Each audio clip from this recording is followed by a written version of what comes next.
10월 28일 오늘 만나 성경 말씀은 역대하 34장 19절에서 21절까지 말씀입니다. 왕은 율법의 말씀을 다 듣고는 애통해하며 자기의 옷을 찢었다. 왕은 hil기야와 사반의 아들 아히감과 미가의 아들 압돈과 사반 서기관과 왕의 시종 아사야에게 명령하였다. 그대들은 주님께로 나아가서 나를 대신하여 그리고 아직 이스라엘과 유다에 살아남아 있는 백성을 대신하여 이번에 발견된 이 두루마리의 말씀에 관하여 주님의 뜻을 여쭈어 보도록 하시오. 우리의 조상이 주님의 말씀을 지키지 않고 이 두루마리에 기록된 모든 것을 지켜 따르지 않았으므로 주님께서 우리에게 쏟으신 진노가 크오. 아멘. 오늘 만나로 만나주시는 하나님을 기대합니다. 지난주에 우리는 종교개혁 주일을 보냈습니다. 개혁이라는 단어에 대해서 생각해 보려고 하는데요. 개혁이라는 영어 단어 reformation은 라틴어 레와 포르마레에서 유래된 단어라고 합니다. 레는 다시, 반복하여 라는 의미이고요. 포르마레는 형태를 만들다, 형성하다, 빚다 라는 의미가 있습니다. 다시 말해서 개혁이란 다시 빚다, 다시 형태를 만들다 라고 직역할 수 있겠죠. 내가 정답이라고 생각하며 쌓아 올려왔던 나만의 틀, 나만의 정답을 용기 내어 허물고 다시 새롭게 빚어가고 새롭게 쌓아 올리는 것이야말로 개혁이라는 것입니다. 오늘 우리가 함께 읽은 본문 말씀에는 남유다 요시야 왕의 종교개혁이 기록되어 있습니다. 본문에서 드러나는 요시야의 태도와 행위는 방금까지 살펴본 개혁이라는 단어의 본질이 역사 속에서 구체적으로 어떻게 구현될 수 있는지를 우리에게 보여주고 있지요. 19절 말씀입니다. 왕은 율법의 말씀을 다 듣고는 애통해하며 자기의 옷을 찢었다. 요시야는 성전에서 발견된 율법을 듣고 자신의 옷을 찢습니다. 이는 문자 그대로 옷을 찢은 행위일 수 있지만 그 행위에 담겨있는 보다 근본적인 의미는 자신의 존재를 찢었다는 말입니다. 말씀을 거울 삼아 스스로의 모습을 보았을 때 발견되는 부끄러움과 연약함을 가벼이 넘기지 않고 아주 민감하고 섬세하게 반응한 것이죠. 그리하여 말씀에서 벗어나 무감각함에 빠져있는 자신의 존재와 마음을 찢으며 스스로를 새롭게 하기 위한 발버둥을 치고 있는 것입니다. 때로 우리는 신앙이란 하나님 앞에서 무언가를 잘 쌓아 올리는 것이라고 착각합니다. 성경 지식도 잘 쌓아 올리고 나의 열심과 헌신도 쌓아 올리고 내가 정답이라고 생각하는 많은 것들을 부지런히 잘 쌓아 나가는 것을 신앙이라고 생각하는 것이죠. 하지만 올바른 신앙이란 내가 하나님 앞에서 무언가를 쌓아가는 움직임이라기보다는 하나님의 말씀 앞에서 잘못된 것이 발견되었을 때 기꺼이 그것을 다시 무너뜨리는 움직임에 더 가깝습니다.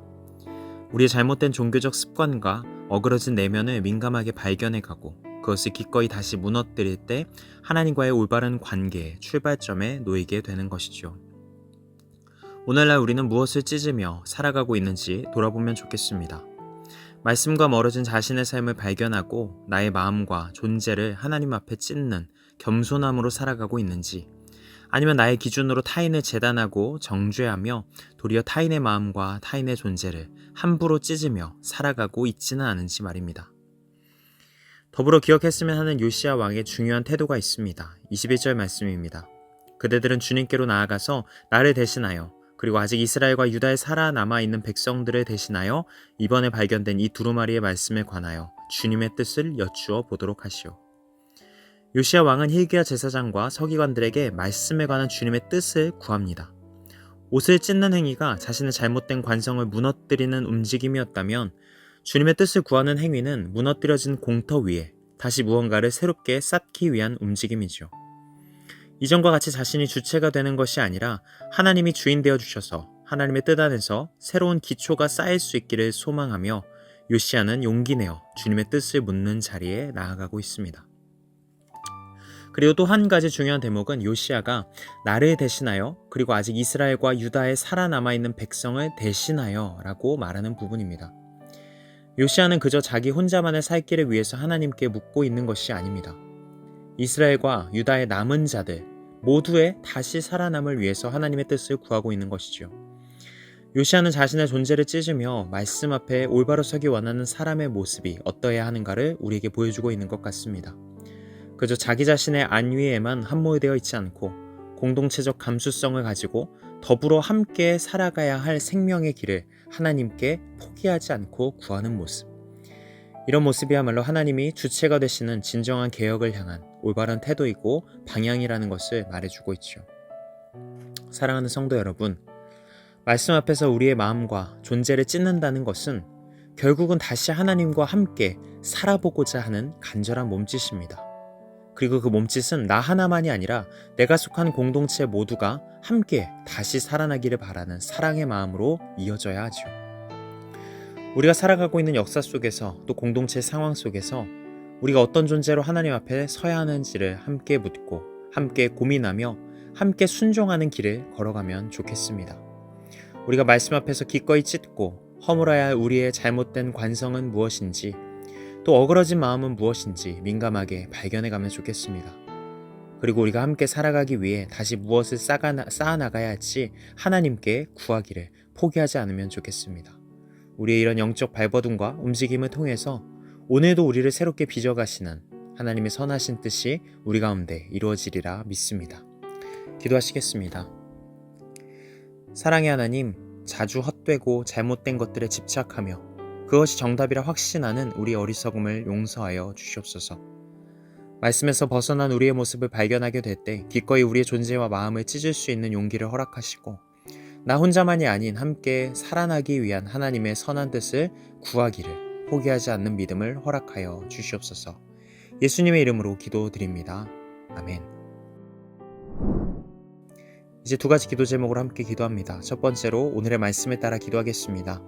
말씀 앞에서 우리의 죄성을 기꺼이 찢으며 날마다 개혁되어가는 건강한 교회로 살아가게 하옵소서.